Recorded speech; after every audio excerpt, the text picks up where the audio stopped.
Magandang araw sa inyong lahat. Muli, ako nga pala si John Russell S. Basco at ito ang aking book review para sa akda na sinulat ni Luwalhati Bautista na may pamagat na Bata Bata, Paano Ka Ginawa. Magandang araw sa inyong mga lahat. Ngayon ay tatalakayin natin ang isang makabuluhang akda ni Luwalhati Bautista na may pamagat na Bata Bata, Paano Ka Ginawa.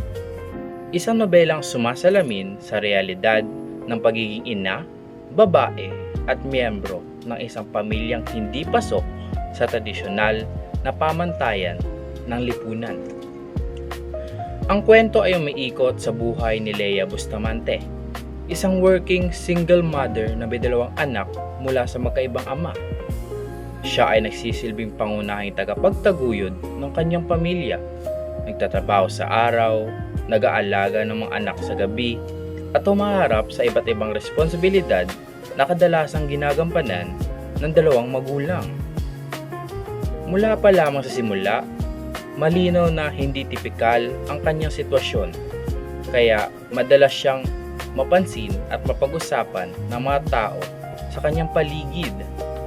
Habang umuusad dito ang storya, ipinapakita ang mga pang-araw-araw na pangyayari sa kanyang buhay, pakikipag-ugnayan sa mga dating karelasyon, usapin ng pag-alaga at kustudiya ng mga anak at patuloy na paghusga ng lipunan sa kanyang mga desisyon. Ang simpleng tanong na, "Bata, bata, paano ka ginawa?"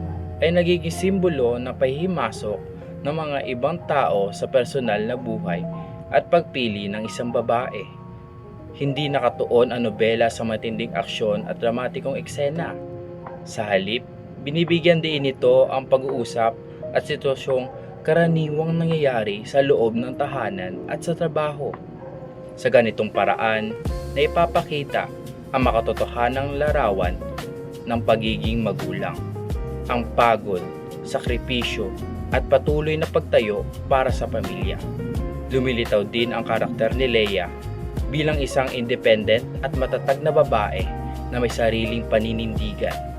Sa kabuuan, inilalahad ng akda ang mahalagang isyung panlipunan tulad ng solo parenting, woman empowerment at iba't iba pang anyo ng pamilya sa pamamagitan ng simpleng pagsasalaysay at makatotohanang mga tagpo na ipapakita na ang pagmamahal at responsibilidad ang tunay na sukatan ng isang pamilya.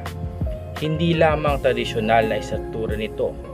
Dahil dito, nananatiling makabuluhan at napapanahon ang Bata Bata, Paano Ka Ginawa para sa mga mababasa sa kasalukuyang panahon.